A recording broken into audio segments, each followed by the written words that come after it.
मंडळी, आज आपण बघणार आहोत पेढे रेसिपी बाप्पाच्या नैवेद्यासाठी झटपट तयार होईल अशी, अगदी कोणीही सहज बनवू शकेल आणि फक्त 2 साहित्यापासून हे पेढे बनवणार आहे। एकदम सोपी रेसिपी आहे, अगदी सहज बनते।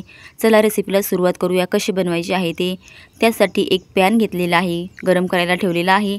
त्यामध्ये आता आपण 1 वाटी खवा टाकून घेऊया। हा खवा फ्रीजमधून 1 तास बाहेर काढला मी, म्हणजे त्यामुळे तो नरम होतो आणि आपल्याला किसायची गरज पडणार नाही, तेवढी मेहनत आपली वाचते।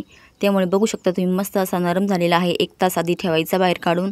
आणि आता हा आपण पूर्ण थोडासा भाजून घेऊया, असा पूर्ण मिक्स करून घेऊया। आधी गॅस कमीच ठेवायचा आहे, वाढवायचा नाही आपल्याला अजिबात।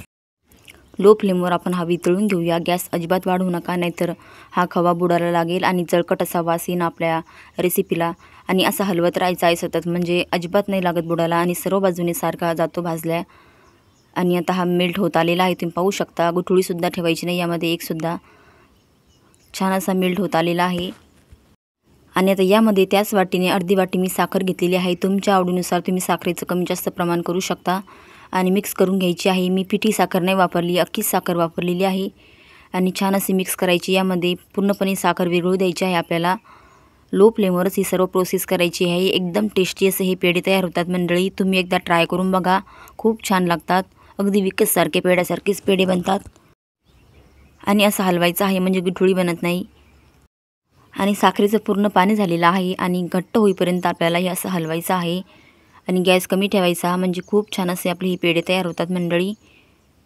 आणि तुमच्या आवडीनुसार तुम्ही कलर यामध्ये टाकू शकता, ऑप्शनल आहे, कलरचं नाही टाकला तरी चालेल, पण छान दिसण्यासाठी तुम्ही थोडासा कलरचा वापर करू शकता, आपला फूड कलर।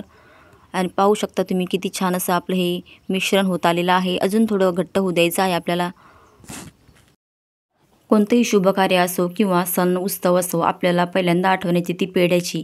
आणि हाच पेढा जर आपण घरी बनवला तर त्याचा आनंद द्विगुणित होतो। त्यामुळे तुम्ही सुद्धा ही पेढ्याची रेसिपी करून बघा मंडळी।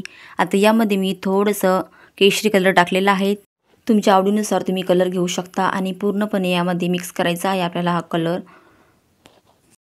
आणि हे मिश्रण आपल्याला थोडंसं घट्ट होत आलं तेव्हाच आपल्याला कलर टाकायचा आहे यामध्ये, तुम्ही पाहू शकता। अजून थोडासा घट्टपणा याला आलेला आहे, अजून 2च मिनिटे आपल्याला ठेवायचं आहे हे।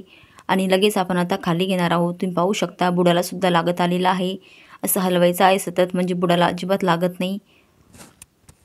आणि हे पेढ्याचं मिश्रण थोडंसं घट्ट होईपर्यंत तुम्ही चॅनलवर पहिल्यांदा आला असाल, चॅनलला सबस्क्राईब करून ठेवा।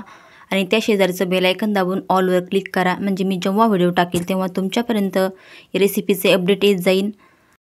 आता मिश्रण या स्टेजला आल्यानंतर आपल्याला लगेच खाली उतरवून घ्यायचं आहे, गॅस बंद करायचा आहे। याप्रमाणे आपल्याला घट्ट असं करून घ्यायचं। आणि थंड झाल्यानंतर पुन्हा अजून घट्ट होतं, पाहू शकता तुम्ही, थोडंसं फुलल्यासारखं वाटतं। अशा पद्धतीने आपलं हे पेढ्याचं मिश्रण तयार झालेलं आहे। आता फॅन खाली आपण थंड होण्यासाठी ठेवूया। आणि थंड झाल्यानंतर आपण पेढ्याचा आकार देऊया याला, तुम्ही हवा तो आकार पेढ्याला देऊ शकता। थंड झालेलं आहे थोडंसं, मी अजून थोडंसं मिक्स केलेलं आहे। आणि पाहू शकता तुम्ही, असा गोल आकार करायचा आहे आपल्याला अशा पद्धतीने। आणि त्यावर मी काटे चमचाने असं डिझाईन करून घेत आहे थोडीशी। तुमच्याकडे थोडं डिझाईनचं असेल काही तर त्याने सुद्धा तुम्ही डिझाईन बनवू शकता। अशा पद्धतीने आपले हे पेढे तयार झालेले आहे बाप्पाच्या नैवेद्यासाठी। तुम्ही घरच्या घरी अशा पद्धतीने पेढे तयार करू शकता मंडळी। तुम्हाला ही आजची रेसिपी कशी वाटली कमेंट करून सांगा। आणि रेसिपी आवडली असेल तर एक लाईकसुद्धा करा।